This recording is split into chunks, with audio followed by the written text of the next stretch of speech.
광숙은 비틀거리며 동석에게 다가갔다. 장수씨, 당신이 얼마나 보고 싶었는지 몰라요. 동석은 당황한 채로 광숙을 붙잡으려 했지만 그녀는 그의 팔을 잡고 더 가까이 다가왔다. 광숙씨, 정신 차리세요. 동석이 다급하게 말했다. 그때였다. 광숙이 갑자기 동석의 얼굴을 양손으로 감싸 쥐었다. 그녀의 입술이 동석의 입술을 향해 다가오고 있었다. 동석의 눈이 커졌다. 그는 몸을 뒤로 빼려 했지만 이미 늦었다. 그러나 광숙의 입술이 동석의 입술에 닿기 직전 그녀의 몸이 갑자기 힘을 잃었다. 광숙은 그대로 동석의 품에 쓰러져 잠들고 말았다. 당황하며 그녀를 안아들었다. 까칠한 재벌 회장의 일상에 불쑥 끼어든 그녀, 동석은 어쩔 줄 몰라하며 그녀를 객실로 옮겼다. 객실 문을 여는 동석의 손이 떨렸다. 광숙을 침대에 눕히자마자 그녀의 눈이 반쯤 떠졌다. 장수야, 광숙이 중얼거렸다. 동석은 당황스러워하며 광숙씨, 저는 그의 말이 채 끝나기도 전에 광숙의 손이 그의 팔을 붙잡았다. 어서 와. 우리 같이 자자. 동석은 얼어붙었다. 광숙의 힘에 이끌려 그는 균형을 잃고 침대 위로 쓰러졌다. 광숙씨,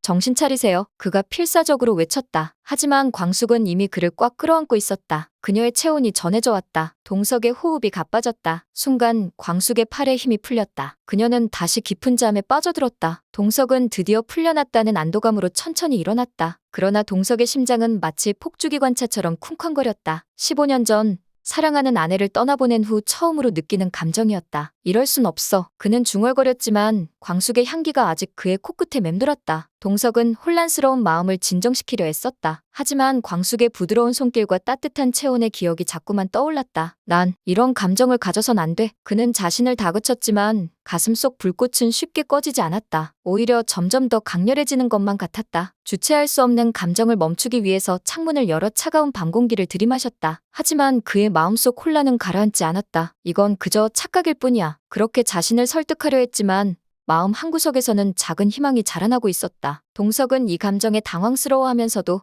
묘한 설렘을 느꼈다. 그때 복도에서 발소리가 들려왔다. 동석은 순간 패닉에 빠졌다. 누군가 들어와 이 상황을 본다면 오해할 게 뻔했다. 재빨리 그는 방을 나서려 했지만 광숙이 다시 몰아 중얼거리며 몸을 뒤척였다. 동석은 숨을 죽이고 기다렸다. 다행히 광숙은 다시 깊은 잠에 빠져들었고 복도의 발소리도 멀어져 갔다. 동석은 안도의 한숨을 내쉬며 조용히 방을 빠져나왔다. 하지만 그의 마음속에는 이상한 감정이 자리 잡고 있었다. 내일 어떻게 해야 하지? 그는 고민에 빠진 채 자신의 집으로 향했다. 아침 햇살이 눈부시게 쏟아지는 방에서 광숙은 낯선 천장을 바라보며 눈을 떴다. 머리는 깨질 듯 아팠고 속은 울렁거렸다. 여기가 어디지? 그녀는 멍하니 중얼거렸다. 기억을 더듬어 보려 했지만 어젯밤의 일들은 마치 안개 속을 헤매는 것처럼 희미하게 떠올랐다. 저녁 식사, 술잔이 오가는 소리, 그리고 더 이상은 기억나지 않았다. 그녀는 침대 옆 탁자 위에 놓인 작은 메모장을 발견했다. 어제 술을 너무 많이 드셔서 객실에 모셔다 드렸습니다. 편안히 쉬시고 아침에 일어나 잘 가세요. 광숙은 메모지를 꽉 쥐었다. 누가 나를? 그녀의 심장이 빠르게 뛰기 시작했다. 혹시나 불미스러운 일이 있었던 건 아닐까 불안감이 엄습해왔다. 서둘러 호텔방을 나선 광숙은 술도가로 향했다. 출근하는 발걸음은 평소와 달리 무겁기만 했다. 머릿속에는 온통 어젯밤의 일들에 대한 의문과 걱정으로 가득 차 있었다. 술도가에 도착하자마자 광숙은 핸드폰을 잃어버렸다는 사실을 깨달았다. 어쩌지? 그녀는 초조한 얼굴로 엄마 공주실에게 핸드폰을 받는지 물었다. 글쎄, 밤에 전화가 왔었는데 남자 목소리였다. 공주실은 무심하게 대답했다. 광숙의 얼굴이 더욱 창백해졌다. 남자 목소리라니. 그녀의 머릿속에는 온갖 끔찍한 상상들이 떠올랐다. 떨리는 손으로 자신의 핸드폰 번호로 전화를 걸었다. 여보세요? 낯선 남자의 목소리가 들려왔다. 핸드폰 찾으시죠? 호텔 카운터로 찾으러 오세요. 광숙은 숨을 죽였다. 호텔 카운터라니. 그녀는 어젯밤 자신이 묵었던 호텔로 다시 향할 수밖에 없었다. 불안한 마음을 애써 감춘 채 광숙은 차를 몰아 호텔로 향했다. 호텔 카운터에 도착한 광숙은 핸드폰을 건네받았다. 찾으시는 물건 맞으시죠? 직원은 형식적으로 물었고 광숙은 고개만 끄덕였다. 핸드폰을 받아들고 카운터를 나서려는 순간 그녀의 눈에 익숙한 얼굴이 들어왔다. 한동석이었다. 그는 로비에 서서 누군가를 기다리는 듯했다. 광숙의 심장이 쿵 내려앉았다. 그녀의 머릿속에는 어젯밤의 희미한 기억들이 파편처럼 떠올랐다. 자신을 부축해주던 따뜻한 손길, 귓가에 맴돌던 익숙한 목소리. 용기를 내어 광숙은 동석에게 다가갔다. 혹시 어젯밤에 저를 객실에 데려다 주신 분이 아저씨세요? 동석은 잠시 당황한 듯했지만 곧 온화한 미소를 지으며 고개를 끄덕였다. 네, 광숙 씨, 많이 놀라셨죠? 광숙의 얼굴이 순식간에 붉어졌다. 그녀는 부끄러움에 어쩔 줄 몰라 하며 고개를 숙였다.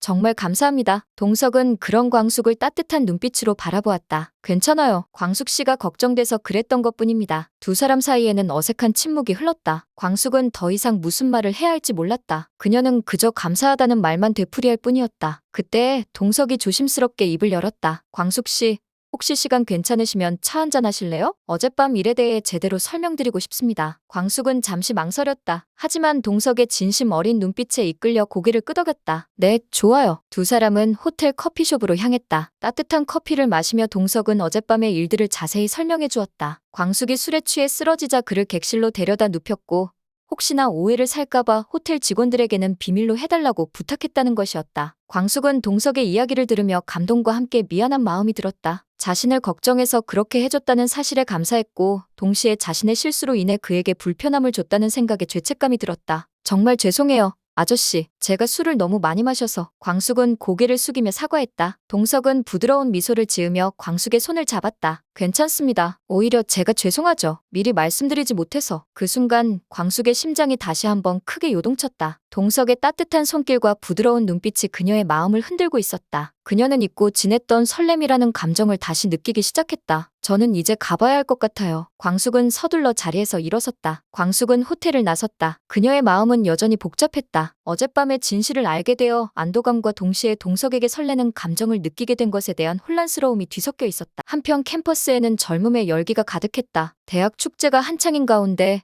흥겨운 음악 소리와 학생들의 웃음소리가 끊이지 않았다. 한봄은 친구들과 함께 축제 부스를 구경하며 즐거운 시간을 보내고 있었다. 하지만 그녀의 마음 한구석에는 불안감이 자리 잡고 있었다. 얼마 전부터 그녀를 괴롭히던 스토커 때문이었다. 그는 마치 그림자처럼 봄의 주변을 맴돌며 그녀를 불안에 떨게 했다. 괜찮아, 봄아. 오늘은 축제잖아. 스토커 걱정은 잠시 잊고 신나게 놀자. 친구가 봄의 어깨를 두드리며 격려했다. 봄은 억지로 웃으며 고개를 끄덕였다. 하지만 그녀의 눈은 계속해서 주변을 경계하고 있었다. 혹시 스토커가 나타나지 않을까 하는 불안감 때문이었다. 그때 한 남자가 보미에게 다가와 술 한 잔을 권했다. 그는 보미와 같은 과 선배였지만 평소에는 별로 친분이 없는 사이였다. 봄아, 축제인데 술 한 잔 같이 할래? 남자는 부드러운 미소를 지으며 말했다. 보미는 정중하게 거절했다. 죄송하지만 저는 술을 잘 못 마셔서요. 하지만 남자는 막무가내였다. 그는 계속해서 보미의 팔을 붙잡고 억지로 술을 마시게 하려 했다. 괜찮아요. 한 잔 정도는 괜찮을 겁니다. 남자는 끈질기게 달라붙었다. 보미는 난처한 표정을 지었다. 그녀는 술을 잘 못 마시기도 했지만 낯선 남자와 단둘이 술을 마시는 것은 꺼려졌다. 게다가 남자의 눈빛이 어딘가 음흉해 보이는 것 같아 더욱 불안했다. 정말 죄송하지만 저는. 보미는 다시 한번 거절하려 했다. 그때 갑자기 강수가 나타났다. 그는 순식간에 보미를 자신의 뒤로 보호하고 남자를 막아섰다. 무슨 일이죠? 강수의 차가운 목소리가 축제장의 소음을 뚫고 퍼졌다. 남자는 움찔하며 뒷걸음질 쳤다. 그는 강수의 강렬한 눈빛에 압도당한 듯했다.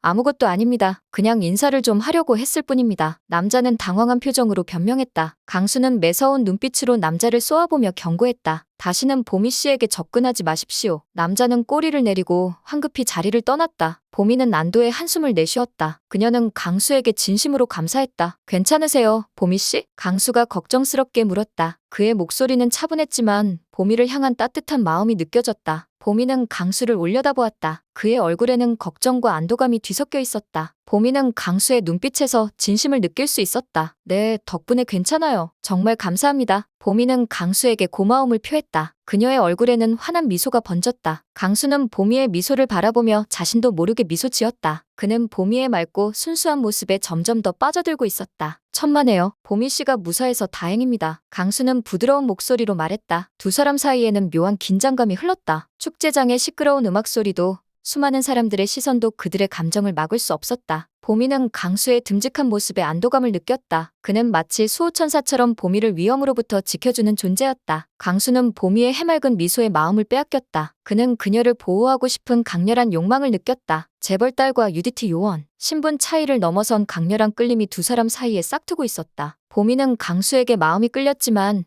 자신의 감정을 쉽게 드러내지 못했다. 강수 또한 보미를 좋아했지만 자신의 마음을 표현할 수 없었다. 그는 보미와 자신의 신분 차이를 잘 알고 있었고 그녀에게 부담을 주고 싶지 않았다. 하지만 두 사람의 마음은 점점 더 가까워지고 있었다. 결국 보미는 자신의 감정에 솔직해지기로 결심했다. 그녀는 강수에게 자신의 마음을 고백하기로 마음먹었다. 어느 날 보미는 강수를 조용한 카페로 불러냈다. 그녀는 떨리는 목소리로 자신의 마음을 고백했다. 오 팀장님, 저는 팀장님을 좋아해요. 강수는 깜짝 놀란 표정으로 보미를 바라보았다. 그는 보미의 갑작스러운 고백에 어쩔 줄 몰라 했다. 보미 씨, 강수는 쉽게 말을 잇지 못했다. 보미는 강수의 손을 잡고 자신의 진심을 전했다. 팀장님, 저는 신분이나 배경 같은 건 상관없어요. 저는 그냥 팀장님을 사랑해요. 강수는 보미의 진심에 감동했다. 그는 더 이상 자신의 감정을 숨길 수 없었다. 보미 씨, 저도 보미 씨를 좋아합니다. 강수는 떨리는 목소리로 말했다. 두 사람 사이에는 묘한 긴장감이 흘렀고